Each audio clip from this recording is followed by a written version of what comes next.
નમસ્કાર મિત્રો, આપ સૌનું સ્વાગત છે અમારી યુટ્યુબ ચેનલ પર। મિત્રો, જન્માષ્ટમીનો તહેવાર શ્રાવણ મહિનાના કૃષ્ણ પક્ષની આઠમના દિવસે ઉજવવામાં આવે છે। આ દિવસે ભગવાન વિષ્ણુના આઠમા અવતાર ભગવાન કૃષ્ણનો જન્મ થયો હતો। ભગવાન શ્રી કૃષ્ણનો જન્મ મથુરાની જેલમાં થયો હતો। દર વર્ષે સમગ્ર દેશમાં જન્માષ્ટમીનો તહેવાર ખૂબ જ ઉત્સાહ સાથે ઉજવવામાં આવે છે, પરંતુ મથુરા વૃંદાવનમાં જન્માષ્ટમીની ઉજવણી અદ્ભુત રીતે થાય છે। આ ઉપરાંત દેશભરના શ્રી કૃષ્ણ મંદિરો અને ઇસ્કોન મંદિરોમાં પણ જન્માષ્ટમીની ઉજવણી કરવામાં આવે છે।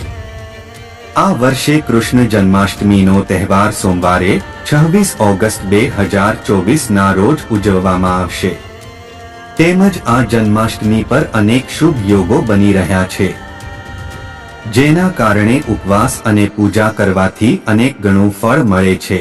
રોહિણી નક્ષત્ર જન્માષ્ટમીના રોજ બપોરે 3:55 વાગ્યાથી 27 ઓગસ્ટના રોજ બપોરે 3:38 વાગ્યા સુધી રહેશે। આ ઉપરાંત આ વર્ષે જન્માષ્ટમી પર બીજો અદ્ભુત સંયોગ બનવા જઈ રહ્યો છે।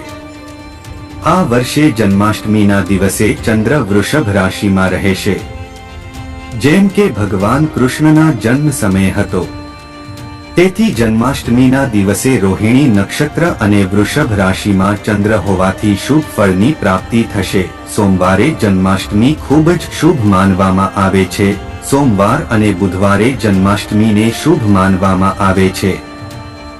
જ્યારે પણ જન્માષ્ટમી સોમવાર કે બુધવારે આવે છે ત્યારે તેને જયંતી યોગ કહેવામાં આવે છે। વાસ્તવમાં ભગવાન કૃષ્ણનો જન્મ બુધવારે જયંતી યોગમાં થયો હતો। આ વર્ષે જન્માષ્ટમી પર જયંતી યોગનો સંયોગ છે।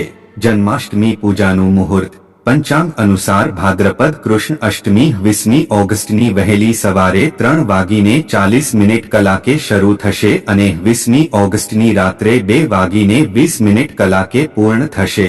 જન્માષ્ટમી પર પૂજાનો સૌથી શુભ સમય 26 ઓગસ્ટના રોજ રાત્રે 11:59 થી 12:43 સુધી માત્ર 44 મિનિટનો રહેશે। મિત્રો, તમને જોવા જાણકારી પસંદ આવી હોય તો વિડીયોને લાઇક કરી ચેનલને સબસ્ક્રાઇબ કરવાનું ભૂલતા નહીં અને કોમેન્ટમાં જય શ્રી કૃષ્ણ લખવાનું ભૂલતા નહીં।